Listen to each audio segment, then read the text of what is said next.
بسم الله والحمد لله والصلاة والسلام على رسول الله وعلى آله وصحبه ومن اتبع هداه أما بعد. Ceci est la deuxième assise de l'explication du résumé du livre Al-Mulakhas al-Fiqhi, concis jurisprudentiel de Cheikh Al-Allama Salih Al-Fawzan Hafidahullahu Ta'ala. Cette assise était le 7 du mois de Ramadan de l'année 1441 après la hijra de notre prophète sallallahu alayhi wa sallam.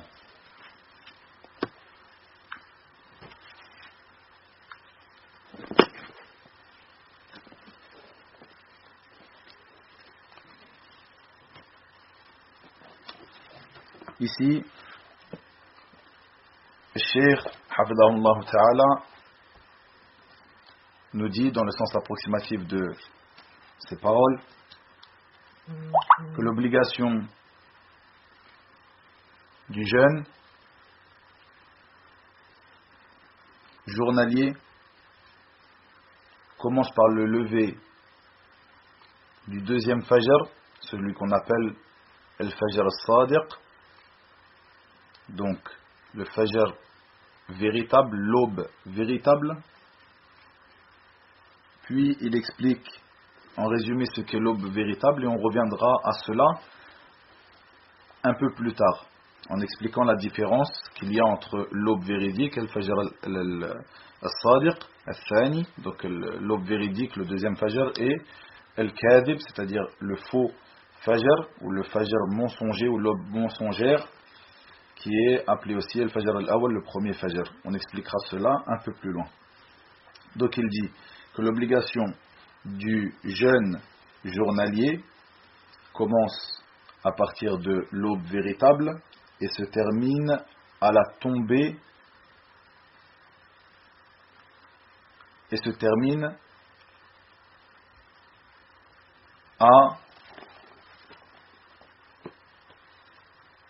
au coucher du soleil. Ici aussi, le coucher du soleil, nous allons revenir vers cela un petit peu plus tard, comme je l'ai expliqué, comment allaient se dérouler ces assises, le fait que nous résumons le livre de Cheikh Al-Allama Al-Fawzan, Hafidahullah, nous traduisons, il y a des petites annotations à son livre que je me permets de faire pour expliquer et éclaircir certains de ces termes. Puis, et comme on l'a dit, donc ce sont des assises qui seront claires et rapides, c'est-à-dire qu'elles seront généralement, elles dureront entre 15 et 30 minutes, et ensuite nous expliquons quelques points extérieurs sortis des livres de nos savants, comme je l'expliquais dans la première assise. Donc ici, nous allons expliquer un peu plus en détail après avoir terminé cette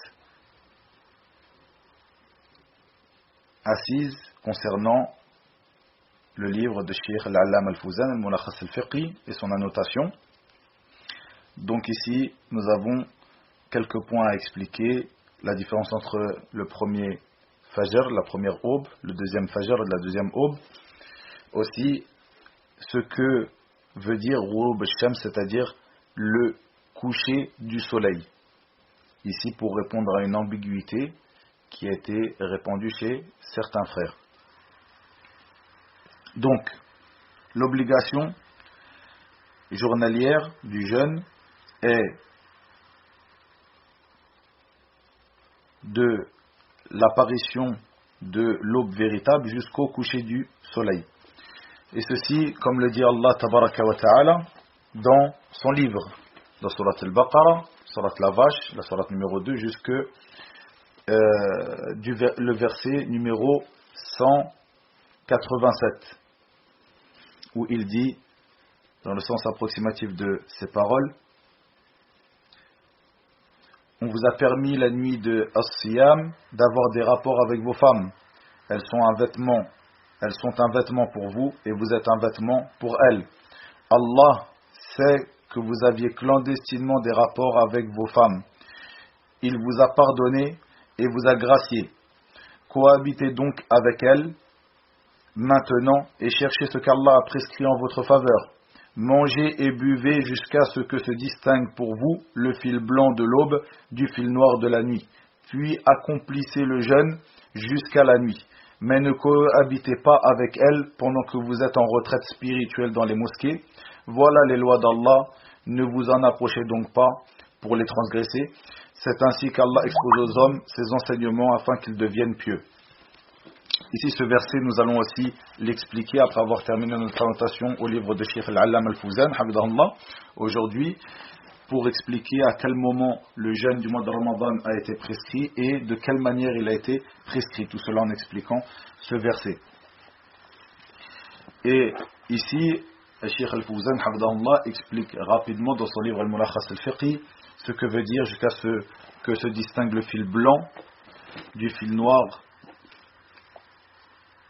le fil blanc de l'aube du fil noir de la nuit. Il dit jusqu'à ce que apparaisse le blanc du jour du noir de la nuit, jusqu'à ce que se distingue le blanc du jour du noir de la nuit. Il n'est pas donc question ici de prendre un fil noir et un fil blanc comme on va le voir un peu plus tard, comme l'a fait un de as-sahaba radouanallahi alayhim ajma'in, qui est Adi ibn Hatim radiyallahu anhu, et on va rapporter son histoire un peu plus loin. Ensuite, le cheikh Hafidahullah Ta'ala dit, et l'obligation du jeûne du mois de Ramadan commence lorsque l'on apprend son début, le début du mois. Et afin de savoir que le mois a commencé, il y a trois voies, trois manières. La première,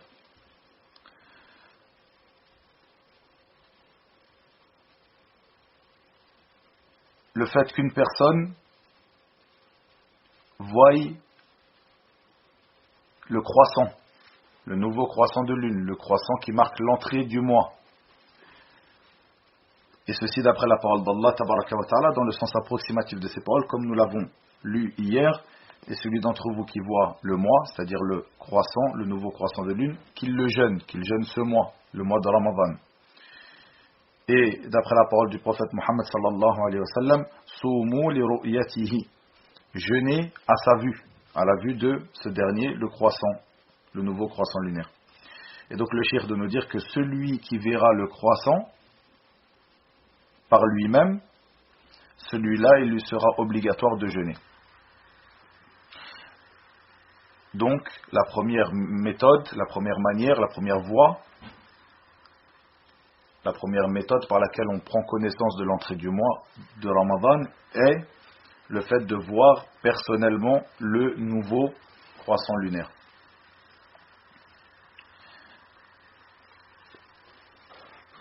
La deuxième méthode, la deuxième voie est l'attestation de sa vue, de la vue de ce croissant lunaire par une personne responsable et juste, ayant des bonnes mœurs.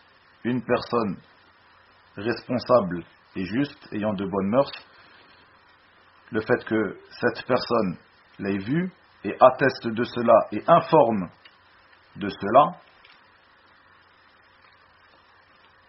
qu'il a vu le nouveau croissant, eh bien, ceci rendra obligatoire pour le reste de la communauté de le jeûner.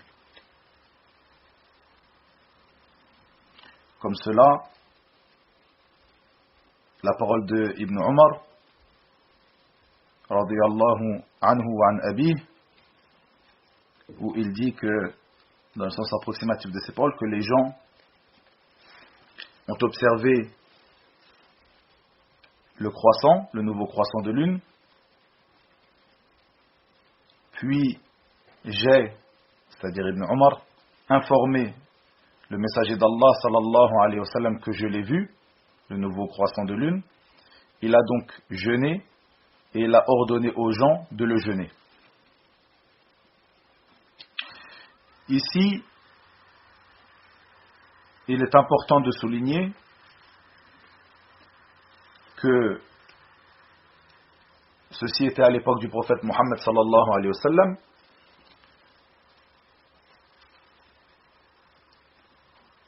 et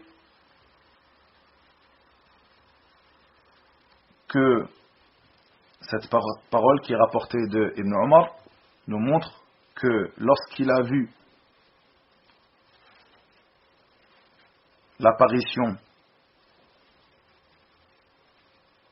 du nouveau croissant, il a été en informer le prophète sallallahu alayhi wa sallam, mais juste avec cette parole d'une seule personne qui est une personne responsable, qui est Ibn Omar, et qui est jugé de bonne mœurs, quelqu'un de juste par le prophète Mohammed sallallahu alayhi wa sallam.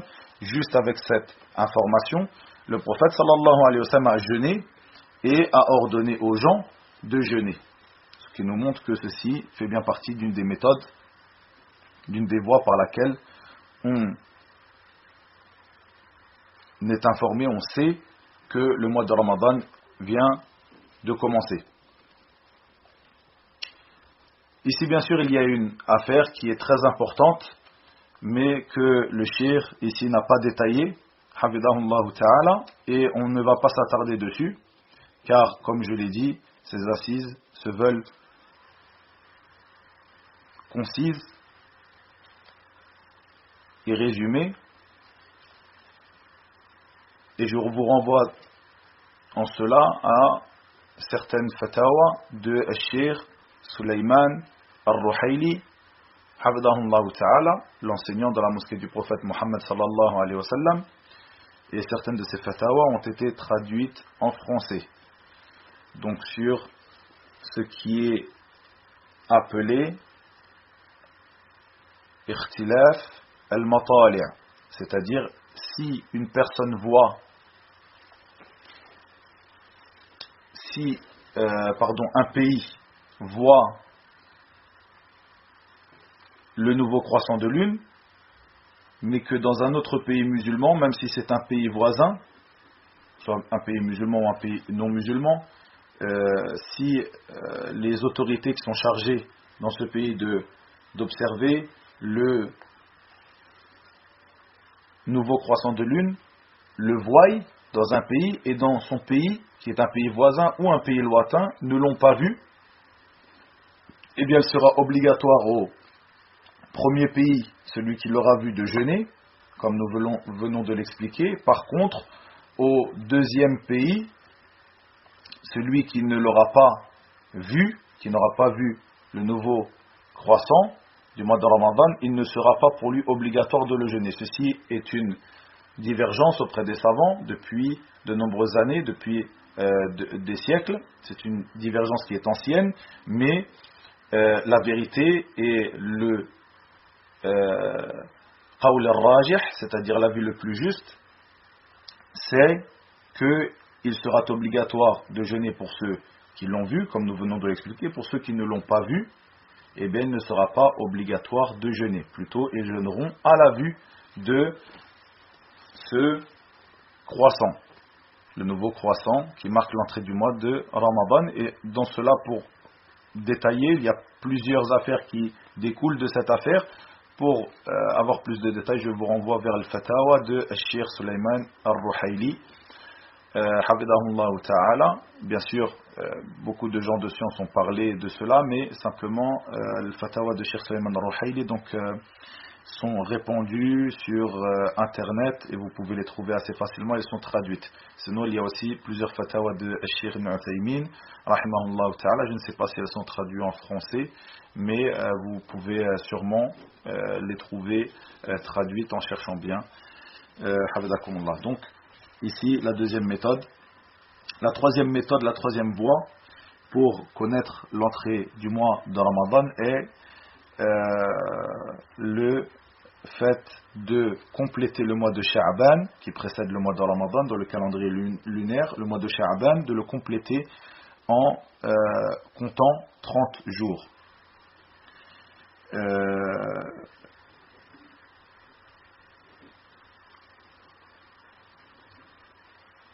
En comptant 30 jours du mois de Sha'ban. Et ceci, lorsque le croissant de la nouvelle lune, de la lune du mois de Ramadan, la nuit du 30e jour, vous savez que la nuit précède le jour. C'est-à-dire quand on dit la nuit du 30e jour, c'est-à-dire après le Maghrib du 29e jour du mois de Sha'ban. On est le 29e jour du mois de Sha'ban. Ici, on attend le Maghrib, c'est-à-dire le coucher du soleil, la prière de Maghrib, un petit peu après la prière de Maghrib. On observe à ce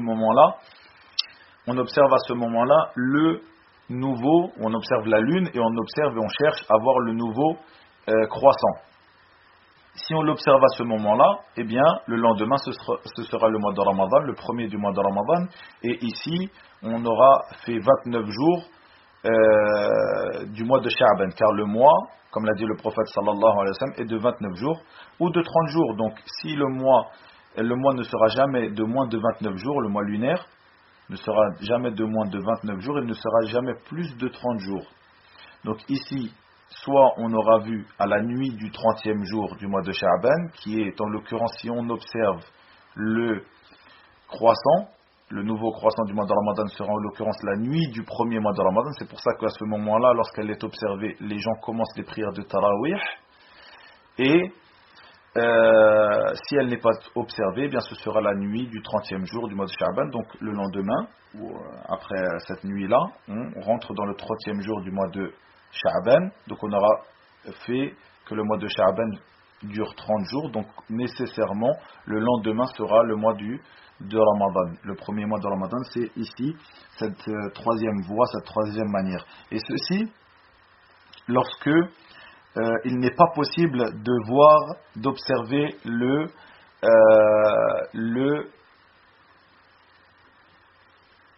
ceci lorsqu'il n'est pas possible d'observer le nouveau croissant. C'est-à-dire que s'il est possible à la 30e nuit d'observer le croissant et on voit bien que ce n'est pas le mois de Ramadan, donc on fait 30 jours du mois de Sha'ban, ça, il n'y a pas de problème, on rentre dans les deux premiers cas, le fait d'observer le croissant et de le voir. Et d'attester qu'il y a ce croissant qui est là, le nouveau croissant, la nouvelle lune, qui montre l'entrée du mois de Ramadan. Mais s'il n'est pas possible de l'observer, à ce moment-là, la troisième voie, et c'est celle que je détaille ici, que le cheikh a rapporté ici, c'est le fait de donner 30 jours au mois de Sha'ban, car c'est le plus long qui puisse être. Donc un mois n'a pas 31 jours, donc on lui donne ces 30 jours, et le lendemain sera forcément le premier du mois de Ramadan. Donc ici, lorsque la nuit du 30e jour, donc c'est-à-dire après le Maghrib, je répète, du 29e jour du mois de Sha'ban, on rentre dans la nuit du 30e jour de Sha'ban, on regarde. Si on ne voit pas le croissant, c'est-à-dire on ne voit pas la lune parce qu'il y a une chose qui empêche sa vision, eh bien, à ce moment-là, on jugera que le lendemain sera le 30e jour du mois de Sha'ban et donc le surlendemain, le premier du mois de Ramadan nécessairement. Et ceci, comme il a été rapporté dans plusieurs ahadiths qui se trouvent dans les deux recueils authentiques de Bukhari et Muslim, où le prophète sallallahu alayhi wa sallam nous indique ceci. C'est-à-dire le fait de compléter le mois de Sha'ban en lui comptant 30 jours lorsque nous ne voyons pas, nous ne pouvons pas observer la lune pour cause de nuages, pour n'importe quelle cause qui empêcherait le fait de voir la lune si c'est la nouvelle lune ou pas encore. Voici les trois méthodes, les trois voies afin de savoir si le mois de Ramadan est entré. Vous voyez que ici, il n'a pas été question de l'entrée du mois de Ramadan par des calculs astronomiques. Car ceci n'est pas la voie de notre prophète Mohammed sallallahu alayhi wa sallam, ceci n'est pas la sunna. Ici, nous nous arrêtons dans l'explication ou dans la notation brève et la traduction du résumé de ce livre, le Concile jurisprudentiel Al-Mulakhas al-Fiqh de notre cheikh Al-Allam al-Fawzan, Hafidahullah Tabaraka wa Ta'ala. Et nous continuerons demain à la même heure à 19h, Inch'Allah Ta'ala. Ici, il y a quelques affaires que je souhaiterais traiter. Encore une fois, puiser dans les livres des savants de la Sunna. Premièrement, quand a été ordonné et légiféré le jeûne du mois de Ramadan? Et de quelle manière? Ici nous avons cette parole de l'imam Cheikh al-Islam Ibn al-Qayyim rahimahullah ta'ala dans son livre Zad al-Ma'ad, où il dit rahimahullah ta'ala, dans le sens approximatif de ces paroles, il dit que l'obligation du mois de Ramadan fut lors de la 2e année de l'hégire. C'est-à-dire que le mois de Ramadan a été prescrit à la 2e année après la hijra de notre prophète Mohammed sallallahu alayhi wa sallam. Il dit, et il est mort, et le messager d'Allah sallallahu alayhi wa sallam est mort, et il a certes jeûné à sa mort, c'est-à-dire qu'à sa mort il a jeûné en tout dans sa vie 9 Ramadanat. Il a jeûné 9 mois de Ramadan. Puis l'imam Ibn al-Qayyim ici détaille, je vais résumer simplement son détail et ensuite l'expliquer rapidement. Il a détaillé après cela que le jeûne du mois de Ramadan a été légiféré et prescrit pour notre communauté en 3 étapes. La première étape, il a été prescrit par une obligation personnelle, c'est-à-dire que la personne choisissait ou non de le jeûner, mais lorsqu'elle avait choisi de le jeûner, eh bien, ça devenait une obligation pour lui. La deuxième étape,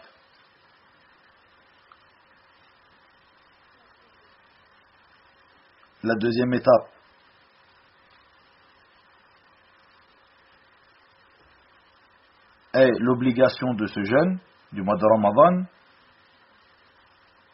mais le jeûneur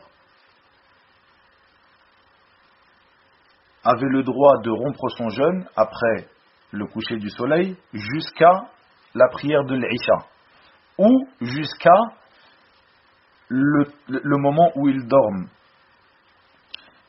Ici on va détailler, c'est-à-dire jusqu'à son sommeil, ou jusqu'à la prière de l'Isha. Ici je vais détailler, ça c'est la deuxième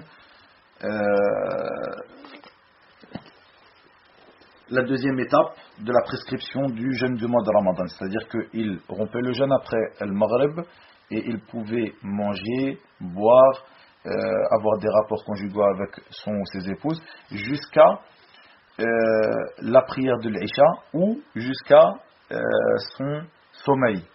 Ici on va le détailler. Et la troisième étape est l'étape que nous connaissons, sa dernière étape, donc l'étape où la religion d'Allah Azza wa Jalla a été parachevée, et cette étape qui restera jusqu'à Yom al-Qiyamah, c'est-à-dire l'obligation de jeûner le mois de Ramadan comme nous le connaissons aujourd'hui. Et demain, dans l'explication, la notation à Al-Mulakhas al-Fiqhi, le conseil jurisprudentiel, le livre de Cheikh Al-Fawzan, Hafidahullah Ta'ala, nous allons expliquer à qui incombe le jeûne et de quelle manière.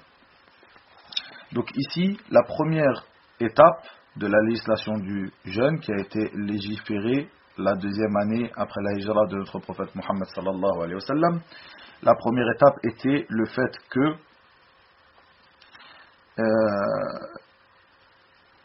celui qui voulait jeûner le mois de Ramadan, il le jeûnait, et celui qui ne voulait pas le jeûner, il rompait son jeûne, c'est-à-dire qu'il ne jeûnait pas, et à la place il devait nourrir un pauvre, jusqu'à ce que Allah Azza wa Jal fit descendre et révéla cette parole à son prophète sallallahu alayhi wa sallam de Surat al-Baqarah, le verset numéro 185 que nous avons déjà lu hier et aujourd'hui. فَمَنْ شَهِدَ مِنْكُمُ الشَّهْرَ فَلْيَصُمْهُ. Et celui d'entre vous qui voit le mois, qui aperçoit le mois, c'est-à-dire le croissant lunaire du mois de Ramadan, qu'il le jeûne. Et ceci, comme nous l'avons expliqué hier, فَلْيَصُمْهُ, c'est un ordre d'Allah Azza wa Jal qu'il le jeûne. Et Allah Azza wa Jal ordonne, et cet ordre montre l'obligation. Donc la première étape était le fait que le jeûne du mois de Ramadan n'était pas obligatoire et que celui qui ne le jeûnait pas, eh bien, qu'il qu'il nourrisse un pauvre pour chaque jour qu'il n'aura pas jeûné. La deuxième étape est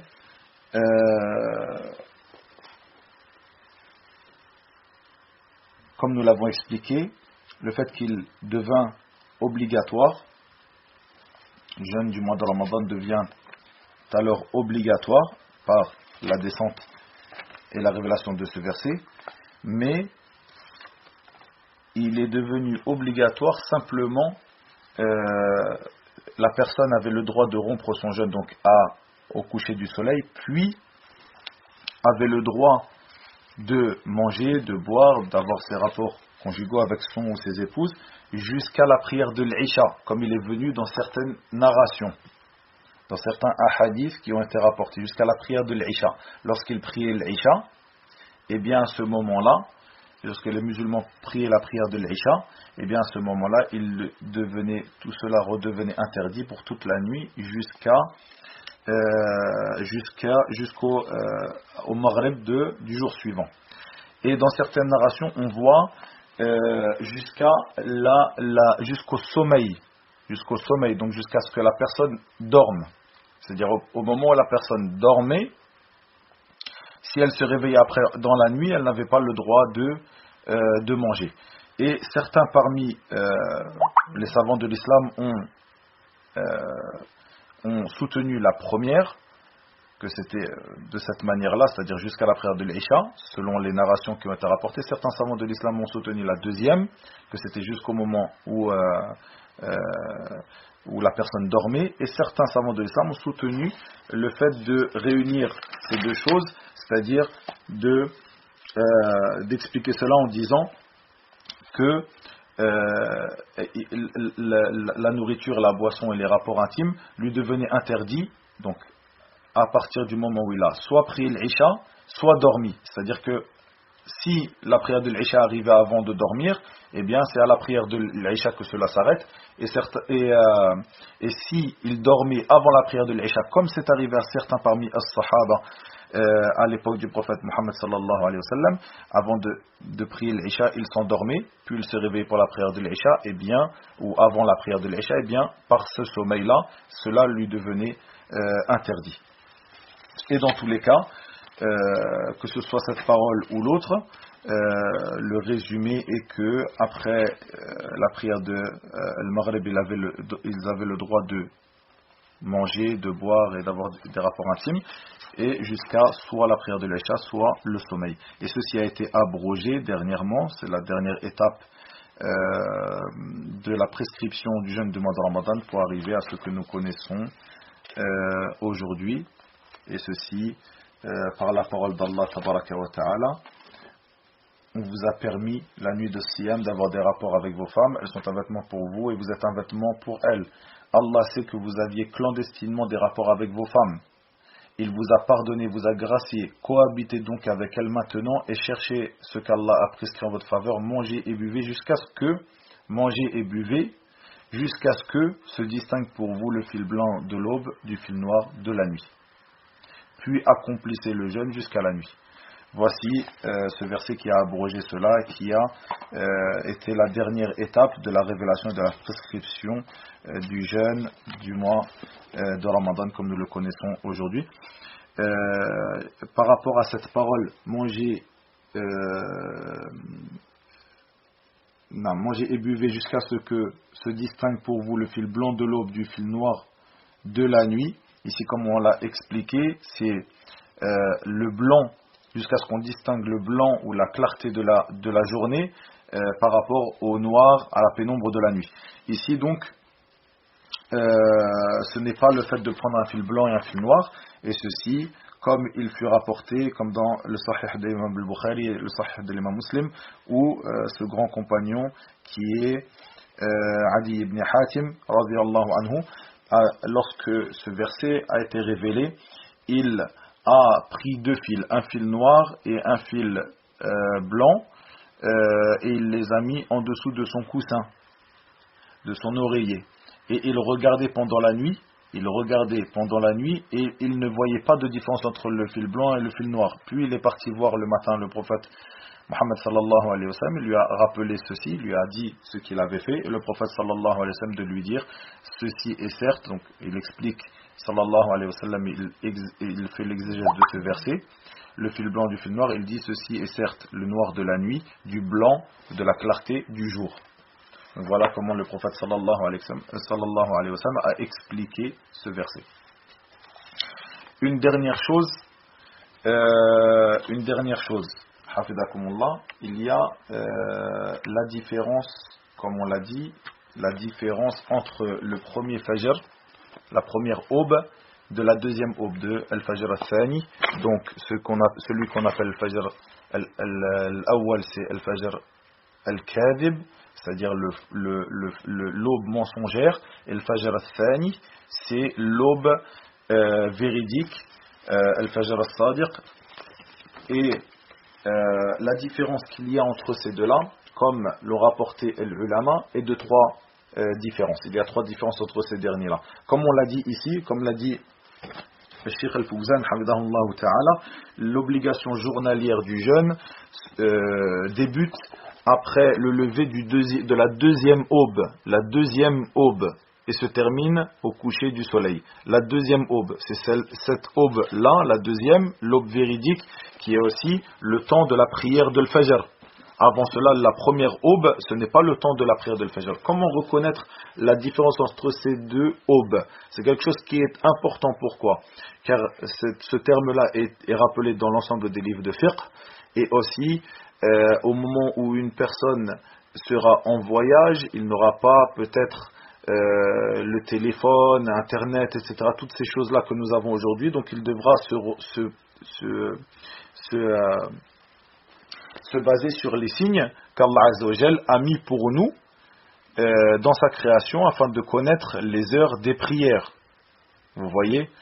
Et ça c'est très important et je vous enjoins vraiment à apprendre ces choses-là, même la manière de savoir quand l'entrée de la prière de l'Fajr, l'entrée de la prière de Dhuhr, de l'Asr, de l'Maghrib, de l'Isha, ceci est très important car en fait ici, de nos jours, nous sommes assistés par les téléphones, Internet, etc.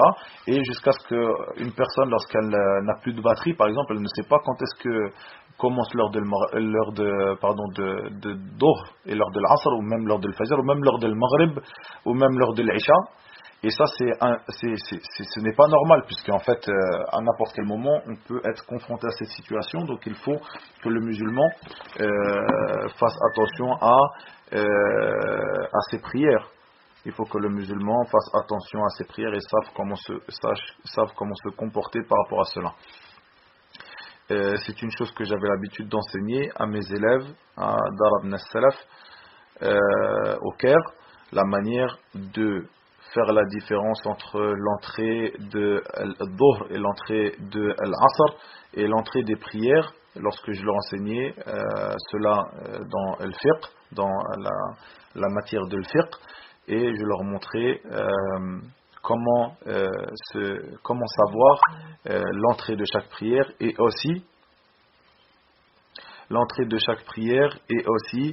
la manière de connaître la Qibla, la manière de trouver la Qibla, la direction pour pouvoir prier. Ça c'est quelque chose de très important, je vous enjoins donc à apprendre cela, c'est quelque chose de très facile à apprendre et à pratiquer. Donc Al-Fajr al-Awwal, celui qu'on appelle l'aube menteuse, et la deuxième, l'aube véridique. La différence il y a trois différences entre ces deux-là. La première différence, la première aube, l'aube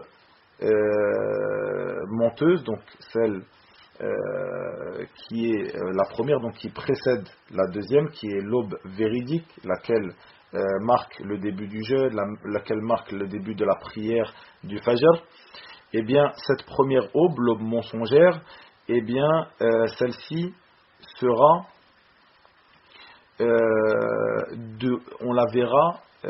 on verra une lumière qui s'étendra d'un peu plus haut que l'horizon, c'est-à-dire qu'elle ne sera pas elle ne sera pas connectée à l'horizon, elle ne sera pas collée à l'horizon, il y aura un petit passage d'ombre ou de pénombre, donc de noir de la nuit, puis elle commencera cette lumière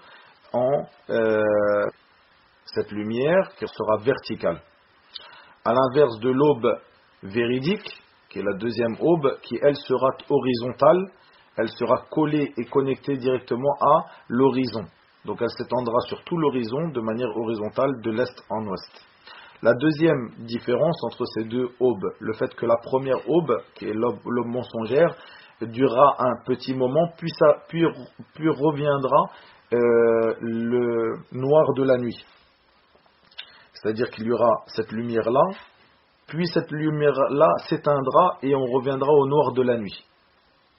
À l'inverse de l'aube véridique, qui elle, lorsqu'elle apparaîtra, elle ne s'arrêtera pas, plutôt elle augmentera. La lumière augmentera, elle ne cessera d'augmenter jusqu'à le lever du soleil. La troisième différence est que, comme je l'ai dit, la première aube, l'aube mensongère, n'est pas connectée, n'est pas collée à l'horizon. Plutôt, il y a un léger, on voit un léger noir de la nuit entre cette lumière et l'horizon. Alors que l'aube véridique est collée et connectée à l'horizon, c'est-à-dire qu'elle s'étend de l'est en ouest directement sur l'horizon. Certains savants ont aussi rappelé comme différence le fait que après la première aube, au moment où le noir de la nuit revient, on commence à revoir aussi les étoiles, et après la deuxième aube, le noir de la nuit ne revient pas, donc la lumière ne cesse d'augmenter, les étoiles commencent à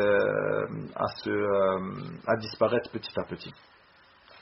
Et du point de vue du fiqh, c'est-à-dire du point de vue de la jurisprudence, eh bien la première aube, il n'y a aucune règle, aucune législation qui s'applique à celle-ci. C'est-à-dire que lorsque on observe cette première aube, il n'y a rien en fait. On ne s'arrête pas de jeûner, on n'a pas le droit de prier la prière de l'Fajr, ce n'est pas son heure, donc ce sera une prière avant l'heure, etc. Alors que la deuxième aube, qui est l'aube véridique, eh bien celle-ci est celle sur laquelle est basé le fait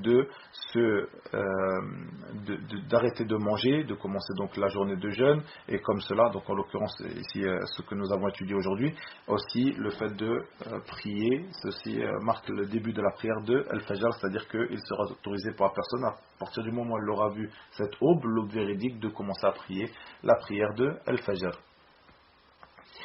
Ceci pour les trois différences entre ces aubes-là. Une dernière chose très rapidement pour répondre à une ambiguïté. Par rapport à l'ambiguïté du fait que Allah Azza wa Jal a dit dans le Coran, donc comme il est traduit ici, et ceci est une ambiguïté qui m'a été rapportée par certains frères et donc qui apparemment s'est peut-être répandue auprès de certaines personnes, certains frères. Donc, lorsqu'Allah Azza wa Jal dit ثُمَّ أَتِمُّ الصِّيَامَ إِلَى اللَّيْلِ ثُمَّ أَتِمُّ الصِّيَامَ إِلَى اللَّيْلِ, dans la traduction approximative de ces paroles, il dit donc puis accomplissez le jeûne jusqu'à la nuit. Jusqu'à la nuit. Donc le terme qui est utilisé ici c'est أَتِمُّ الصِّيَامَ ثُمَّ أَتِمُّ الصِّيَامَ إِلَى اللَّيْلِ, al-layl qui est la nuit. Et ici, la traduction n'est pas erronée, donc jusqu'à la nuit. Et cette personne, ou ses frères, lorsqu'ils lisent le Coran, donc ils voient jusqu'à la nuit. Ils disent, mais au moment du Maghrib, donc du coucher du soleil, ce n'est pas encore la nuit. On voit qu'il fait encore jour. Donc le Coran est clair sur le fait que on doit jeûner jusqu'à la nuit. Donc à partir de là, on attend. Et on ne rompt pas le jeûne tout de suite. Ceci, on en parlera un peu plus tard dans les erreurs qui sont faites peut-être demain ou dans deux cours, pas le cours prochain mais peut-être le cours d'après, sur les erreurs qui sont liées à as-suhour, c'est-à-dire le repas qui est à prendre à la fin de la nuit, et al-futur ou l'iftar, le repas qui est à prendre à la rupture du jeûne. Les erreurs qui sont liées à cela. On en parlera un peu plus en détail, mais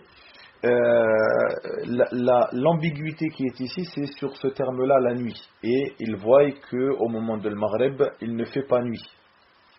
Eh bien, en réponse à cela, il faut savoir que lorsque Allah Azza wa Jal dit ثُمَّ أَتِمُّ الصِّيَامَ إِلَى اللَّيْلِ إِلَى, ceci montre donc jusqu'à la nuit, c'est-à-dire jusqu'à ce qu'il fasse nuit, jusqu'au début de la nuit, à partir du moment donc on arrive à la fin de la journée. Quand est la fin de la journée? La fin de la journée est marquée, la fin de la journée, c'est-à-dire la limite entre la fin de la journée et le début de la nuit est bien al-maghrib, ghurub al-shams, c'est-à-dire le coucher du soleil. Comme cela, comme le Coran a été révélé en langue arabe claire, inna anzalnahu qur'anan arabiyyan la'allakum ta'qilun, nous l'avons certes fait descendre dans une langue arabe claire, ainsi peut-être raisonneriez-vous. Le Coran a été descendu dans une langue arabe claire, et ici le terme qui a été évoqué c'est al-layl. Donc al-layl, on se doit de revenir afin de comprendre cela vers la compréhension dans la langue arabe. Et la compréhension dans la langue arabe est le fait que al-layl a plusieurs heures. La première heure de la nuit, comme le disent les savants de la langue arabe, la première heure de la nuit est al-shafaq, ensuite al-ghasaq, ensuite al-atama, ensuite al-sudfa, ensuite al-fahma, etc., etc. Et comme cela, les heures du jour ont plusieurs heures, comme la première heure est al-shuruq, thumma al-bukur, ensuite al-ghudwa, ensuite al-duha, etc., etc., jusqu'à arriver à la dernière heure de la journée qui est al-ghurub, qui est donc le coucher du soleil. Donc ici, lorsque nous rompons le jeûne à la fin de la journée, au moment de l'ghurub, qui a un temps très court, le coucher du soleil qui a un temps très court, eh bien, ce coucher du soleil est là, et la limite entre la fin du jour et le début de la nuit. Et comme cela, comme il est rapporté dans plusieurs dictionnaires de langue arabe, comme le rappelle Cheikh Ibn Uthaymin dans son livre Sharh al-Mumti' ala Zad al-Mustaqni', il rapporte la parole de ce savant qui est Al-Fayruz Abadi dans son livre Al-Qamus et Al-Qamus al-Muhit, où il dit que la nuit commence du coucher du soleil jusqu'au lever de l'aube véridique. Donc la deuxième aube, du coucher du soleil jusqu'au lever de la deuxième aube véridique. C'est-à-dire que le coucher du soleil est la dernière heure du jour et le fajr véridique est la première heure du jour. Donc la nuit est entre ces deux-là. Donc nous devons de rompre le jeûne à ce moment-là, la nuit. Cette personne qui a cette ambiguïté pourra dire, mais le terme qui est employé dans le Coran, ce n'est pas le coucher du soleil, ce n'est pas le ghurub, ce n'est pas le maghrib, alors que ce terme-là se trouve dans le Coran, mais plutôt il a utilisé le layl. Nous lui répondons à cette personne que le terme Allah Azza wa Jalla a prescrit cela dans son livre à al-maghrib. Dans quel verset? Lorsque Allah Azza wa Jalla nous dit dans plusieurs versets où il nous ordonne de suivre le prophète sallallahu alayhi wa sallam et de suivre sa sunna, comme cela lorsqu'il dit وَمَا أَتَاكُمُ الرَّسُولُ فَخُذُوهُ وَمَا نَهَاكُمْ عَنْهُ فَانْتَهُوا. Ce que le prophète sallallahu alayhi wa sallam vous donne, prenez-le, ce qu'il vous interdit, délaissez-le.